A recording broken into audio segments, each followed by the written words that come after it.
Ah, excellent. Look at all the black behind us as we talk about I all of know, this like too. it's so great. I love it so much. So good. It's so good. Oh, well, I'm really excited to do this with you, Nan, and I think it's been a long time coming for us to kind of meet up. And I was when you and I were talking about this, I'm like, I just love how we can just get on here and like hit record and just have a conversation. And for me, I think it's really important to this conversation doesn't happen enough. And you and I have had like the conversations about this. And tonight we're gonna talk about the ooh, Death the and unspoken, dying. yeah, death and dying, right? And it is. It's really one of those taboo and really difficult conversations that most people try to avoid. And I know when I was talking to you about like, do you want to do this? Do you want to just get on and start, talking about this? Because I do. I think we need to start to just make it this normal conversation. And then it takes away that weight and heaviness. Because I think for so many years, so many people thought like in talking about it, then that means that, oh, could that be coming? Or, I'm going to bring that to my life. But for me, and I think you, as we kind of talk about this tonight, it's that feeling of why not feel prepared? Like there's one thing that we all know is inevitable, and that's death. And we don't have to make it as scary and taboo as it has been. And the reason why I thought it would be great for us to chat about this is I think both of us have very, very unique stories about kind of what brought us into this work, around being end of life doulas and death doulas. So that's why I wanted to kind of come on. And the thing I love about this the most between you and me is that when you and I worked together in Birth Your Medicine, we had so many conversations Yeah. about end of life and aging and worked around that fear. And then here we are. I don't know how many, like, has it been 3 or Yeah, probably about that. yeah, three or Probably four about 3 or 4 years. years. And Yeah. it's just like the difference in the conversations we were having just even last week. I'm like, oh wow, like, and I think we only know these things when certain events take place in our life. Um, is it sometimes this catalyst for change for us to look at it from a different perspective, and maybe that opens up the floor if you want to share, what brought your story about what brought you to, looking at death and maybe a new career path and being of service in a different way. Yeah, I think when we talked, a week or two ago about it, and you brought up about birth care medicine, it was crazy to me because I hadn't thought about it because I've always been terrified of dying and death. And I remember it started back as a little girl when you would go to a funeral of a family member and no one would explain to you what happened. It was just this Mhm. big secretive thing. Everyone showed up at the church or the funeral home. And I remember being so terrified of sitting on the end of the church pews because when they Oh, would roll the casket down, I was always scared that it would pop open or someone would jump. Like it was so scary because you didn't know what was going to happen. because Um, nobody ever. really talked about the process or anything. No, Hmm. no. And so there was always this scary unknown thing about it. And I think that carried right up until probably really recently for me. That I, once you learn about it and once you understand the process that the body goes through when it's dying, and like all those things that if people shared them and people were aware of them, it wouldn't be this scary taboo discussion. And I mean, I think North America, we're one of the only places that doesn't celebrate death. Europe Mhm. and Mexico, and every place seems to celebrate it. It's a celebration. Whereas here, it seems to be this scary, don't talk about it, it's morbid. It's just a really different way of seeing things. And so I think it's just such an important conversation that we need to start having with people, not when Mhm. they're dying, but just so far in advance of when people are thinking that they're near the end Yeah. of their life too. When you say that about this, though, that is one thing that I've really sort of like embraced over these last few years, where so many people, instead of that funeral, it's a celebration of life. Yeah, And I was even thinking about, I was following this one couple on TikTok. It was so beautiful. This couple, they're a young couple, and he was dying of cancer, and they decided to do like a pre-funeral, like a life celebration, yeah, and they treated it sort of like the Oscars, where the two of them showed up in this limo, and there's this red carpet, and they were all dressed up, and they're just walking down that red carpet, and they're in this room of all of their friends and all of their family, and I mean, they know the end of his yeah, life is coming, and they all got to celebrate with him and say the things that they wanted to say. And this couple, were showing this slideshow and all of these memories that they had together, and they had other people, sort of saying memories, to create a video for her later.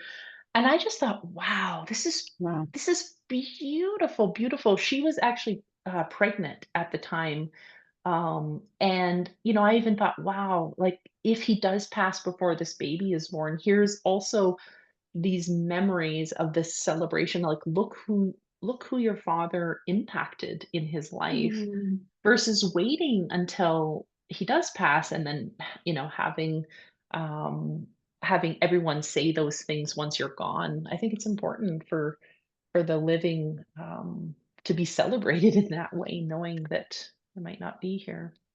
yeah. And I think it's just really important to reframe it to make it whatever you want it to be. I think Mhm. we were just taught a certain way, and so that's carried on for, good God, like centuries probably, where people Mhm. just think of funerals a certain way or death and dying a certain way. And I think we just have to change the narrative on that. And it has to be the way you want it to be. I was watching something on Instagram last night, and this elderly lady had passed away.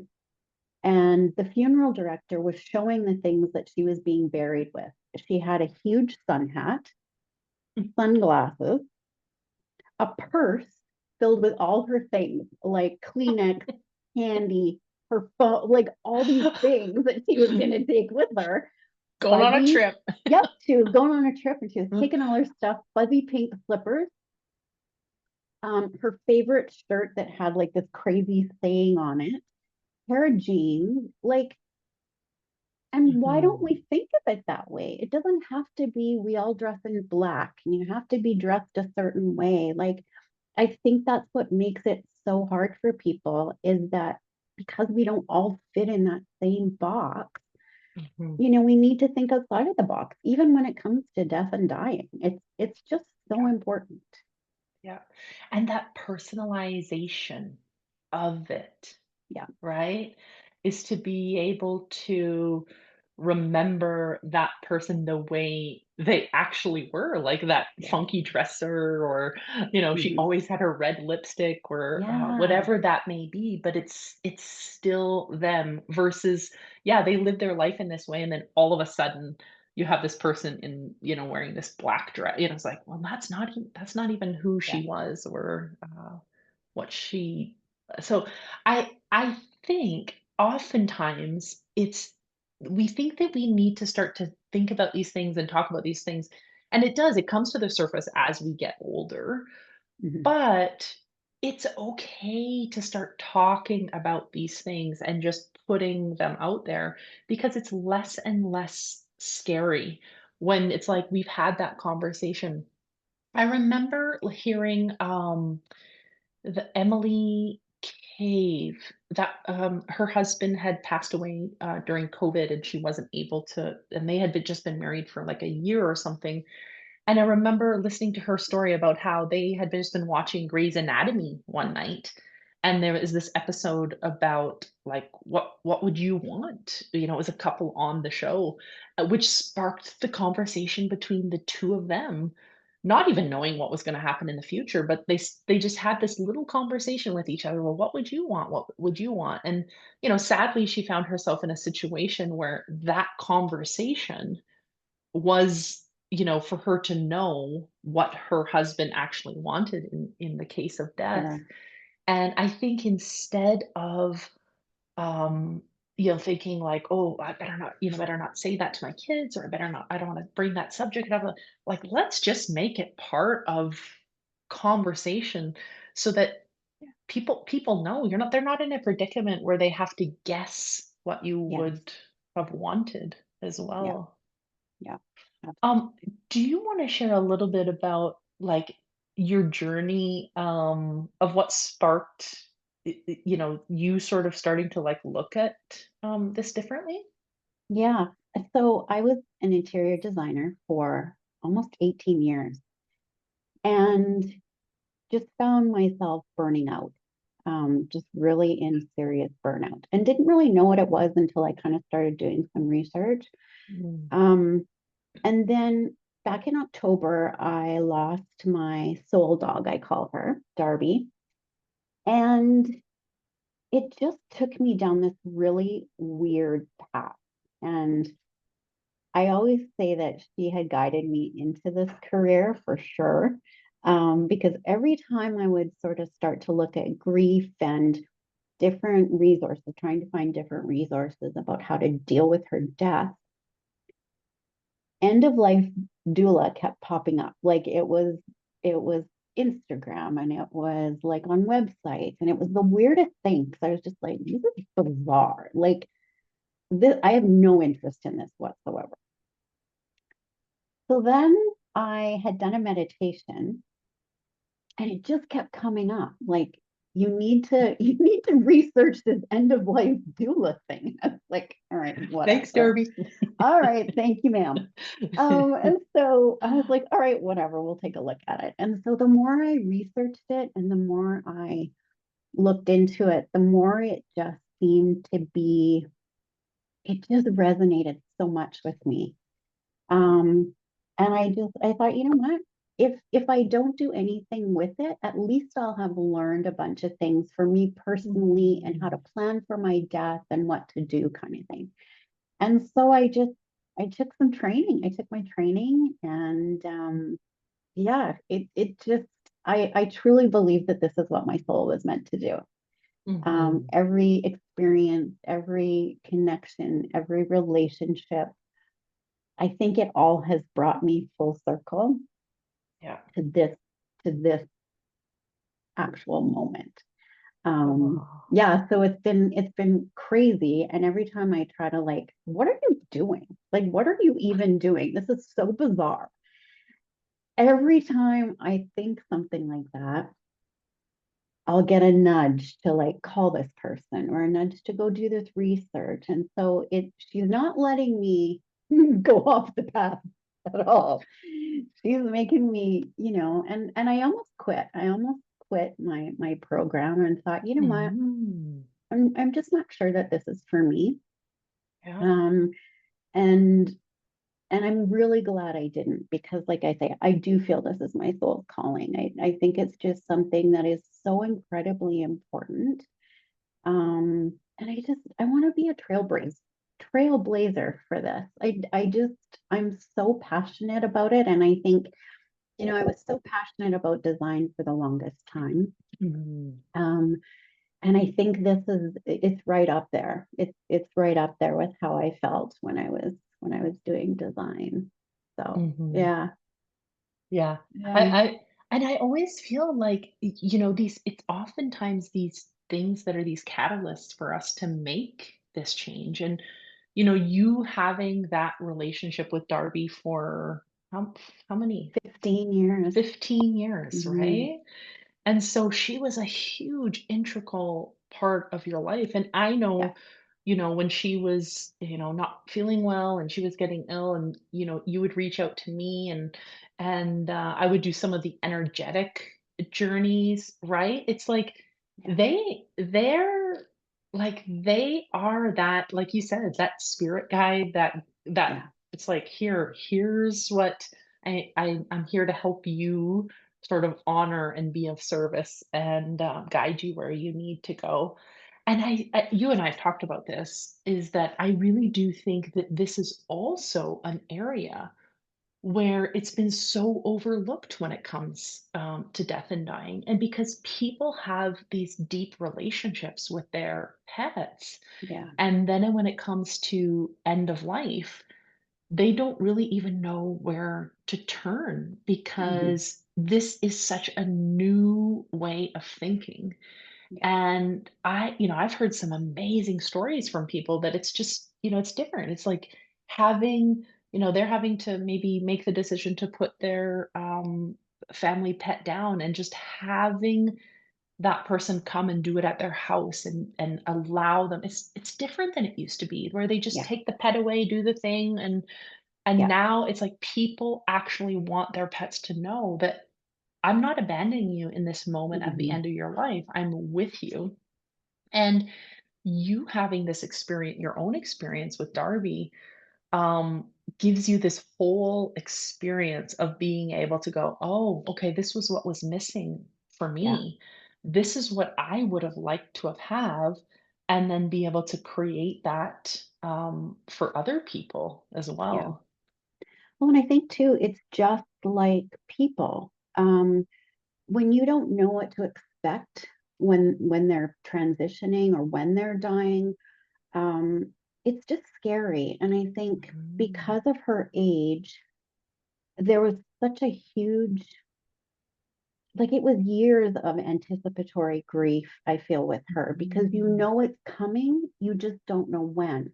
And so you're always on alert. You're always, you're not sleeping properly. You're always wondering what the next day is going to be like. Is she going to slowly get worse? Is it going to hit all of a sudden? There's so many questions. And so my vet is great, but if you don't have those answers and you don't know as well what their bodies are doing and what they're going through, it's really scary. And you just don't Mhm. know what to expect.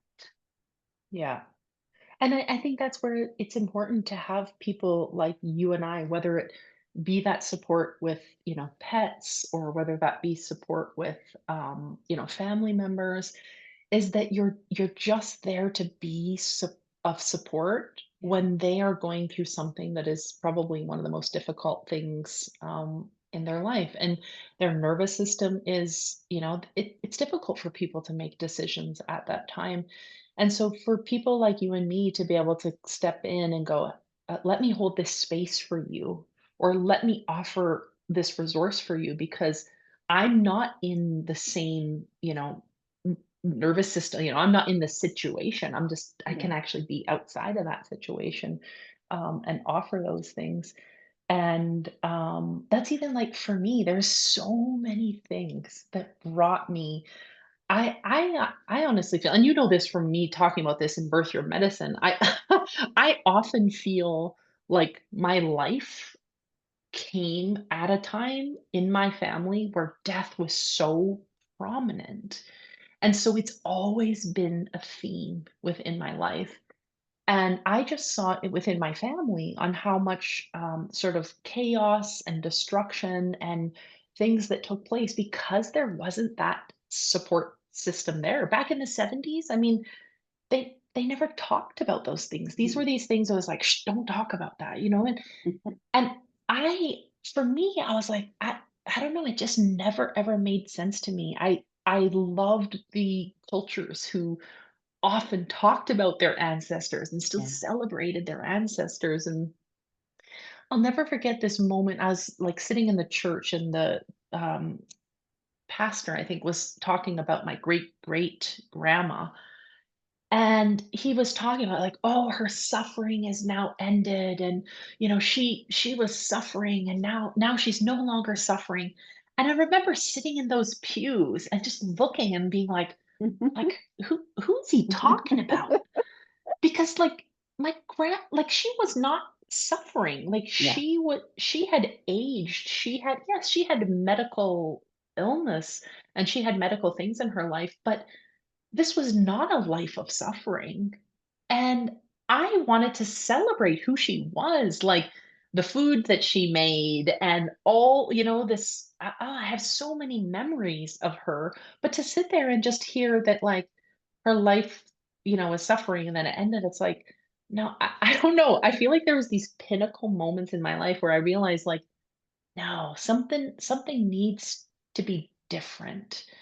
And I've been so blessed to, help some people and family members through this transitioning, whether this be preparation for death or whether this be, after death. And there's just so much gratitude there yeah, of these little things that you and I have had the ability to learn about that not everybody does, and to just offer, "Hey, have you thought about this? Hey, have you thought about that?"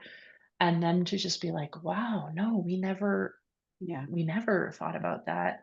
And I think that we can make these things easier for people. yeah. And I think because there are so many decisions when it comes to death, Mhm. you're already dealing with so much grief and trauma when someone does die, that why would you not want to talk about that and plan that so that when you are in that grief space, everything is taken care of. You know all the steps, you know what they want, you know what is going to happen next, instead of getting into a state of panic, making decisions that you might not normally make for that person. And it Mhm. also puts so much pressure on the family itself. It's just I can't wrap my head around the fact that we don't plan these things way in advance. Like my son is in his Mhm. 30s and it's like this is when you should be talking about it. Like what if Mhm. something happened to his wife? What would Mhm. happen to their pets? What if both, like there's so many questions that Mhm.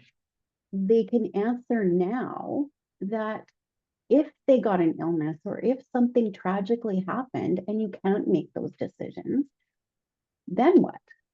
Yeah, You because know? not all of us get that opportunity. Like you say, No. I I've worked with people who have known that, their end is coming and that transitioning is coming, and so we've had that time to prepare, but not everybody has that opportunity. I mean, you have No. tragic accidents and things that happen all the time, and I think in those moments of I mean, it doesn't make it any easier whether someone has, been able to prepare for a few months or whether it's tragic, Yeah. but for the most part, when they've had a little bit of time, there's that anticipatory, like, I know it's gonna Hmm. happen versus like, oh, I just went to work and didn't come home. But to still be able to know and not leave any sort of guessing Yeah.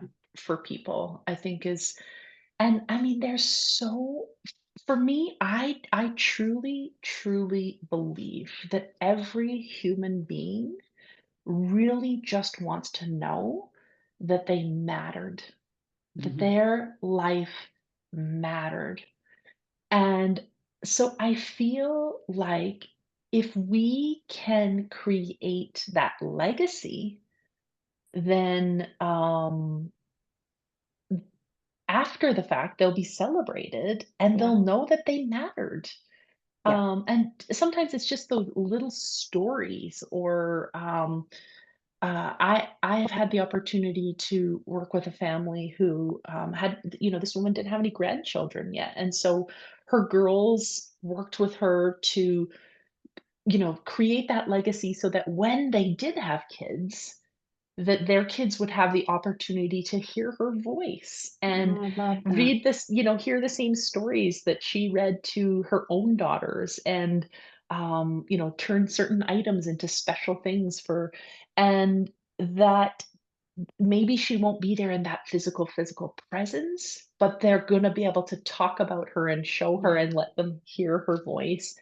And I mean, I just thought that is the most beautiful thing. But in the time when you're hearing maybe the news about an illness or something like that, you're not able to think about the fact that, like, you're not gonna hear that person's voice again, and Yeah. they're not going to be able to tell you that story about the time that they're, oh, their first date or whatever that was. So, by me just suggesting that, like, "Hey, while you are well, here's some things that you guys might want to do while you're doing well, so that when you're not, that you have that, the people still have that, and those memories."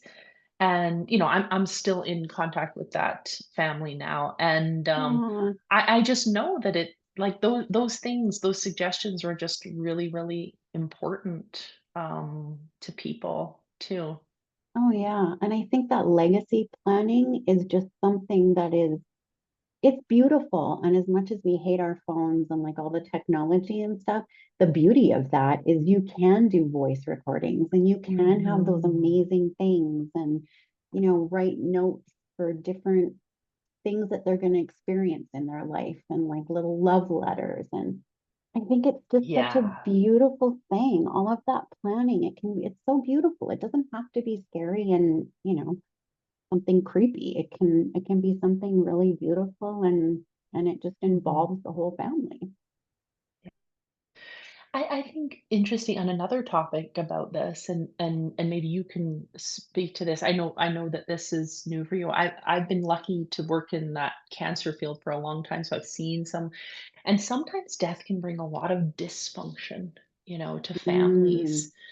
And so I think also being able to have some of these tough conversations, and I've seen that even for the person who's dying, there's so many factors about their death. And maybe you can speak to this, what you learned. I remembered in my course learning about like a good death yes, and some of these things that contribute to a good death, because there's this part of us is that when we're harboring secrets, or when we're harboring, unspoken words or unforgiveness, it can lead to a more difficult death for yeah, the individual, because they're holding, it's like their soul knows that mhm, there's something unfinished, and their body is like, oh, yeah, but I can't go yeah, on. And then there's this fight between the physical and the soul. And I've seen where death has really just created this space of chaos. And so sometimes having that neutral person like you or yeah, me being able to sort of come in and say, okay, yes, we understand that this stuff has been going on for a long time, but in this moment, what is it that we can do to ensure that everyone feels that when that person is gone, that they know that it may take time for them to work through and yeah. resolve that stuff, but in this moment, how can we provide support so that good death can happen, and then the other family dynamic stuff can be worked out later?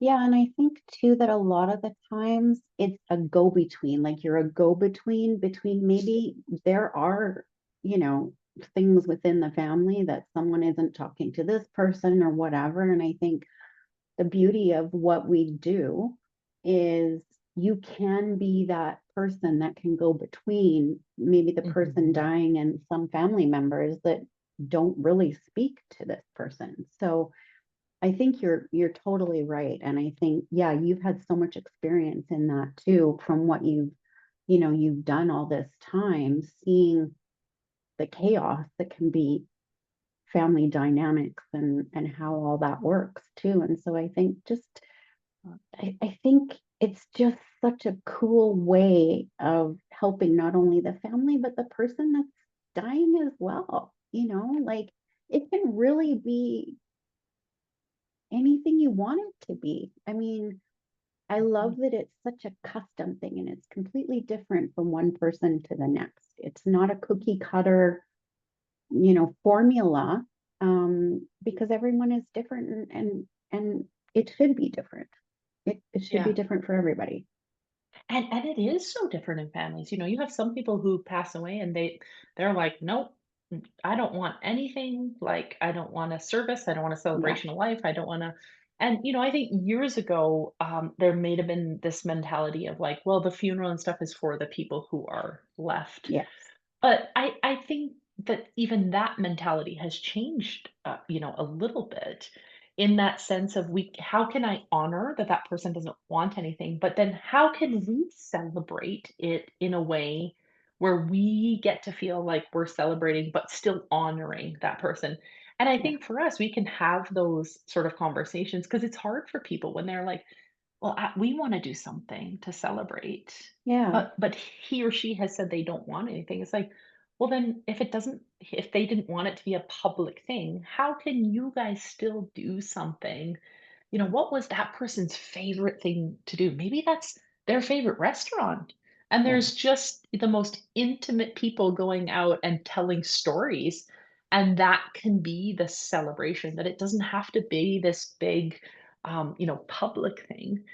Yeah. And not everybody's gonna agree. I know oftentimes my dad's like, "Oh, I want it to be an open bar, and I want everyone to be able to have whiskey and, all those kinds of things." And, other people will just be like, "What? No, that's Yeah. not." But it's like, no, if that's what the person Yeah. wants, I think that, yeah, that's the part of being able to go, "Okay."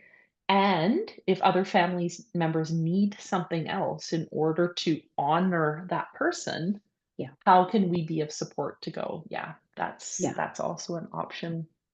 Um, I love that the pet stuff is becoming like a new, way of thinking because I just don't think it was there before. So, can you share a little bit about like even what that like if people were listening to this, like what would that look like?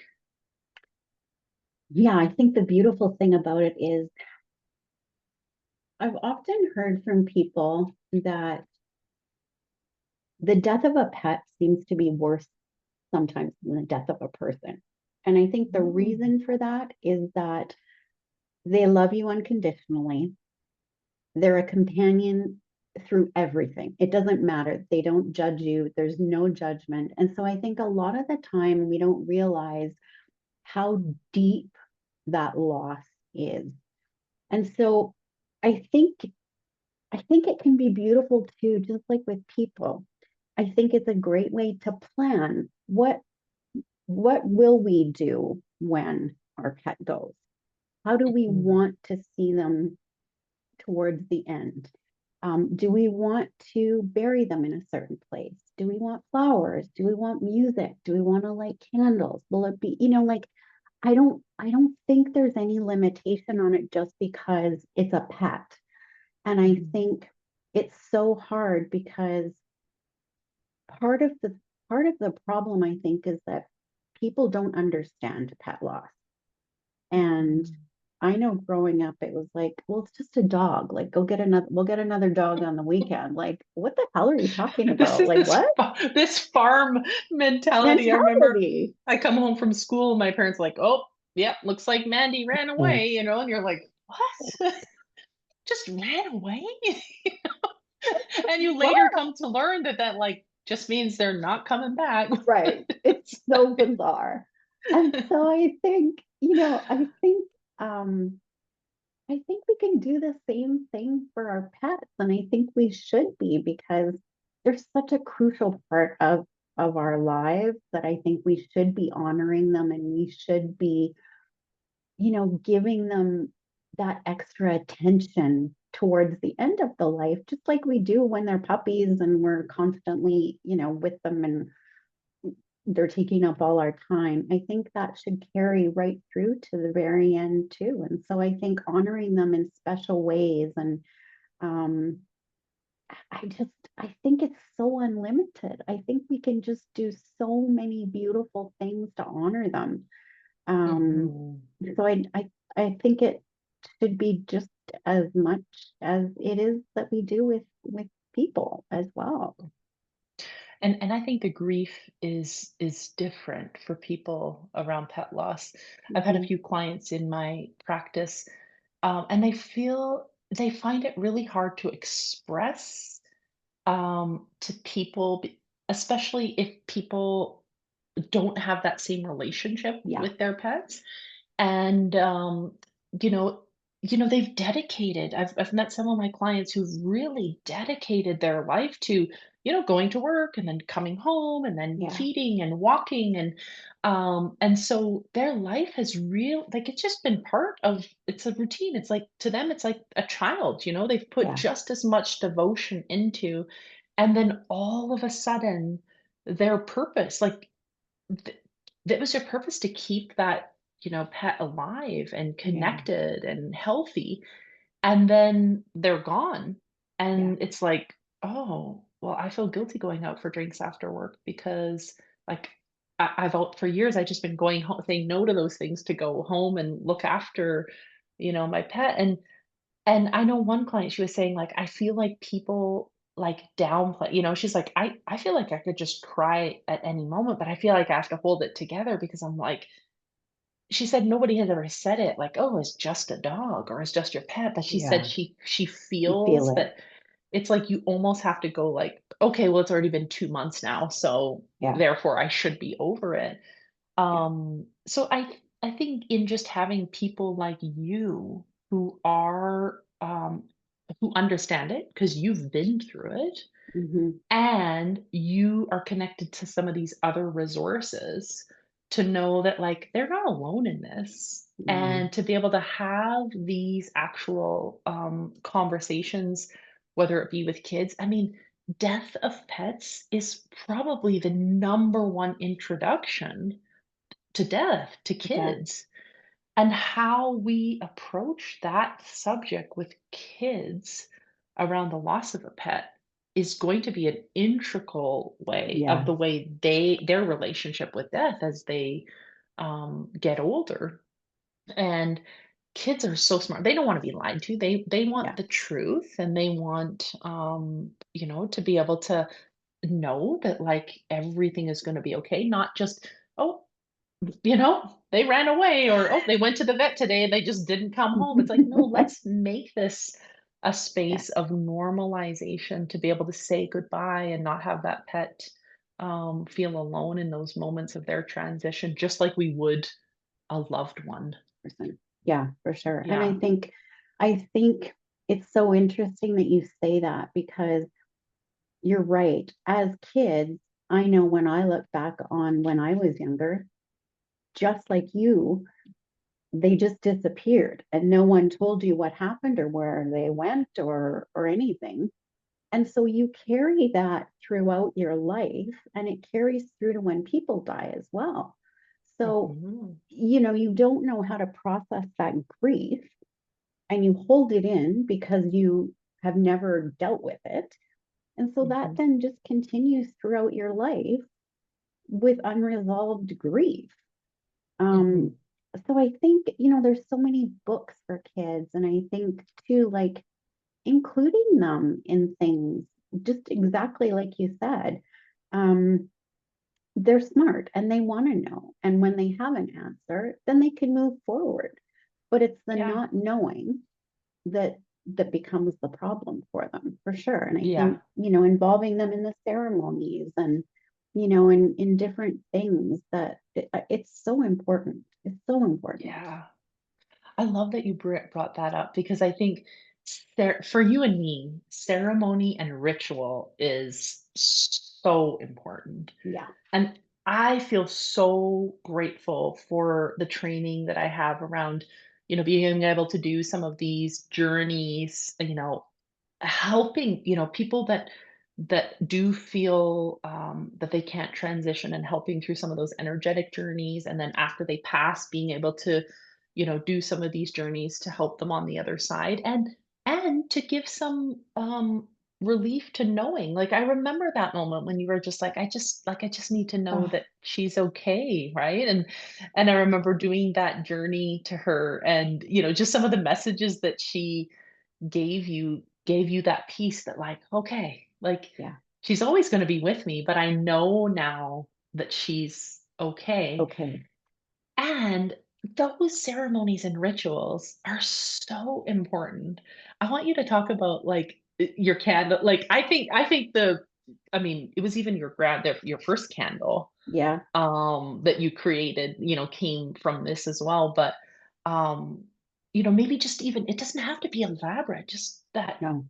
simple thing that you have created around that. Yeah, and I think, first of all, I'm so grateful because without you and without doing the ceremony that you did for her, I think it was heartbreaking because first of all, she was stuck.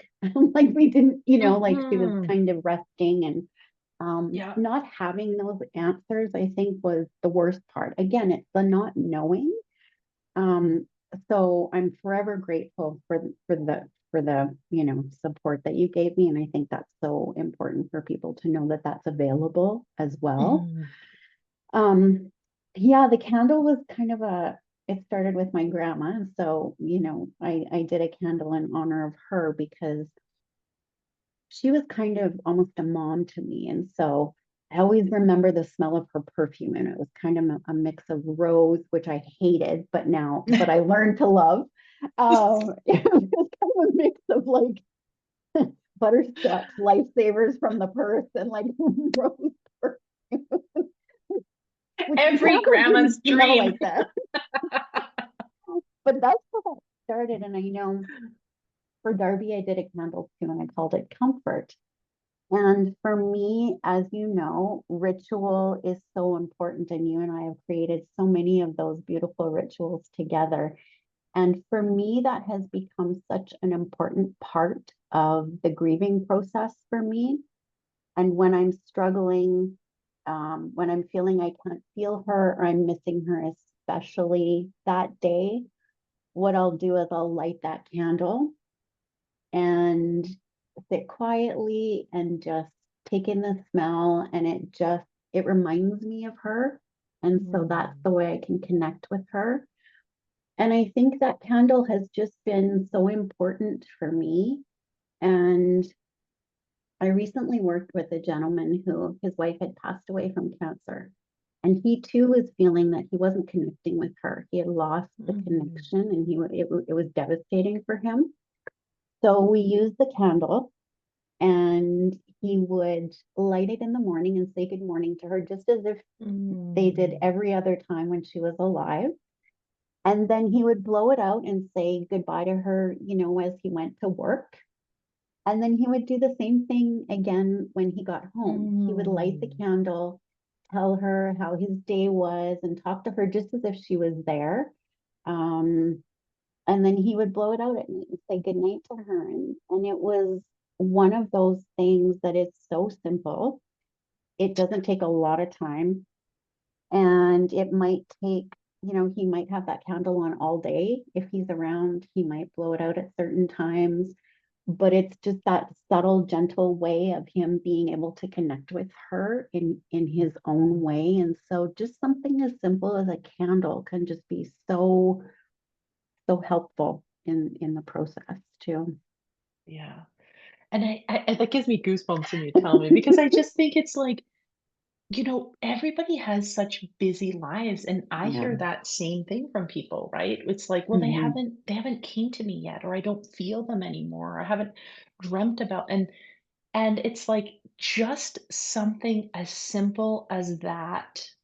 It's so intentional that your intention is I'm just lighting this candle and there's this presence like Yeah. I'm present with this and there's that moment for you to feel like and or have those memories come in. So I love that you've created that because it you're right, it doesn't have to be this really complex thing. It No. can just be this really, really intentional thing. And it sounds like they were already in the habit of like, "Good morning," right? And Yeah, it's just so innate for him to just be like, "Good morning," yeah, and feel that when he's getting ready for work that he's spending time with her and thinking about her. And, yeah, for me, I think smells, I think music, yeah. those things invoke so much cellular memory within us. Mhm. And, I've had friends pass away and loved ones pass away, and they play certain songs at their celebration of life or something, and then you're just driving in the car and it comes on the radio or it comes on iTunes, and you're just like, "Oh," Yeah, and totally, it totally. feels it's just like this remembrance, this Yeah. memory of that person, and who they were, and I think that that's, really, really important. Yeah, and I think it's just finding those little things of comfort that, like she had a blanket that she would always wear when she was not well. And so we took her blanket, which was in their room, and we put it on his chair. So when he's watching TV, Mm. he always has that blanket with him as well. Um, Wow. and so it's just these tiny little things that just can bring so much comfort and peace to people. You're right. It doesn't have to be this big ordeal. It can just be the simplest. And sometimes I think those simple things are just that's all you need. Yeah. You're like you say, we don't have a lot of time during our day. We need something that's quick and we can just connect really quick and easy with. So I think it's just finding those little things. And I think that's what you and I do is just help people connect with certain things so that they come back to, back to themselves and back Mhm. to those moments with the people that they loved and the pets that they love.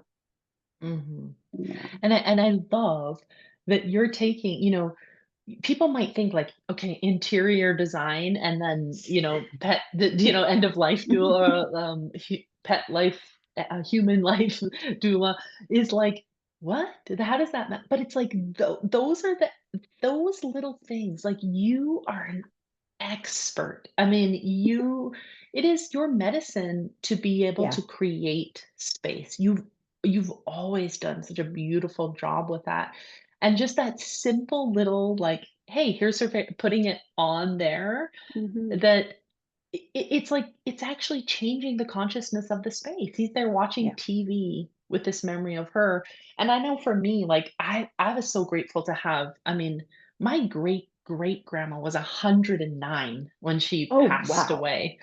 No, she's my gr- yeah, great great grandma. And so I've had this longevity of these beautiful women in my life who've lived well into their 90s and hundreds, and I've been Mm. gifted, Afghans and quilts from them, for graduation and different things. So for me, I keep those in my living room, and I Mm. just think whenever I'm watching a movie and I wrap up in those Afghans and those quilts, it just feels like a great big hug from my Yeah. grannies.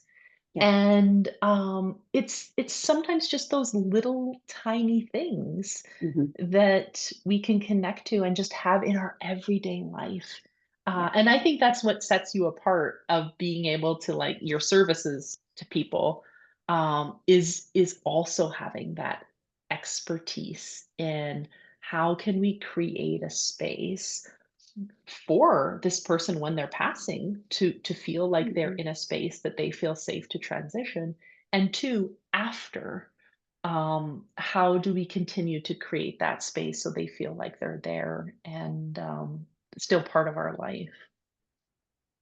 Yeah. And I think that's really important. I think when a person dies, it's really hard to, especially if there wasn't a plan or anything in place that said, this is what you Mhm, can do with my stuff, or it's distributed a certain way. I think just in general, it's really hard for us to get rid of things or to move things that great Aunt Sally gave you. You may not like it, but there's that emotion tied to it where you're like, okay, well, I'm scared too because what if she doesn't like that I gave it away or you know what I mean? Like we've just got that mhm, emotional tie to things. And I've always said that if you don't if it doesn't bring you joy when you look at it, it has to go. Because just like you say, there is cellular memory in that item. Everything is energy. And so there is an energy attached to that when you can't get rid of it as well. And Mhm. so I think being able to move the energy in a space when someone is gone is absolutely crucial for the people that are left behind in that home. Um, it doesn't have to be big changes. Um, but I think once you move something or you change something and people feel it's almost like a sigh, like a big, like, oh, it just feels better because all of that energy and the grief and the loss that was attached to it is now no longer there. And I think people are so worried that if they move something, they're going to lose that person or they're going to lose the memory of that person. Mhm. So it doing the spaces is just so important, and I think it's the same with animals. When they're dying or even when they're gone, creating the like I still have Darby's dishes, her water dishes and her food dishes, and I literally still cannot stop filling up the water dishes, and that's okay. Like I still have Yeah. that with her Mhm. picture over top of it. Um, and that just brings me peace, knowing that if she comes around some night, and needs a Stop in for drink, a drink. and she's stopping for a drink, it's always full because I don't, so Yeah. I think it's that too in working with people so that, they don't have the guilt attached, like, oh, I got to get rid of that thing. And, you have to do it at your own pace and you have to do what's comfortable for you. It Yeah. can't be anybody else's time frame or what people think, the grief process should be. It just has to be so personal. And so I think creating those sacred spaces is just really, it's really, really important. Mhm. And you're so right. It's that it's not rushing through it, that closet Hmm. doesn't need to be cleaned out or and Yeah, I for me, I personally love how so many people have created these really cool memorabilia things, yeah, where I've seen where, they've taken all of grandpa's old shirts and they've made them into like pillows for the grandkids or blankets for the grandkids and maybe granny's old fur jacket and they've turned them into teddy bears for people but it doesn't necessarily mean that it has to be that fur coat or it has to be yeah, those, shirts. It's like, is there something that we can create that people can still be like, "Oh, yeah, these were grandpa's shirts and they smell like him and we have this yeah, blanket from him." And also that it's absolutely okay that if you don't have an attachment to any of those things, that it is absolutely okay for you when you are ready to let them go because, yeah, again, they are just things. yeah, And that doesn't take you further away from your loved one or your pet or it's that they're always going to be there. yeah, But everyone's different. yeah. Oh, And I think it's hmm that honoring of that that's just so important. I mean, people, oh, it's just the more we talk about it, the more it's just like the weirdest thing. I mean, like it's like you need permission to do these things, and you just have to follow your own heart. You just can't, and I know that's hard. It's hard not to get wrapped up in that too, but it just seems so bizarre to me that like we're just not talking about it. I just Yeah. don't get it. I just Well, don't get it. yeah. Well, I mean, I think that brings us to a great I don't think this is the end of our conversations. I think this is the end of this conversation. Totally. But I really do think that you and I, doing some of these like talks, Yeah. and just sharing a little bit of this, even if it helps like one or two people to just like sort of open up and have these conversations, then great. Yeah. But I think you and I are going to have a lot more death talk. Like talking in about dead the people. It's so fun. So right. good. Yeah, I think so. I think that I hope people enjoy this, and maybe it sparks conversations in families. And maybe if people that are watching this have any sort of suggestions of what they would like us to talk about, because I Yeah. think there's an endless things of, things that we could talk about.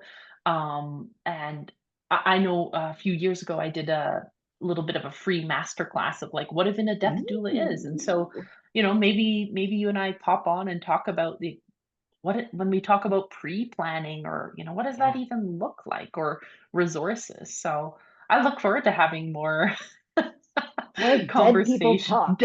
Yeah. So good. No, I Well, agree. thanks.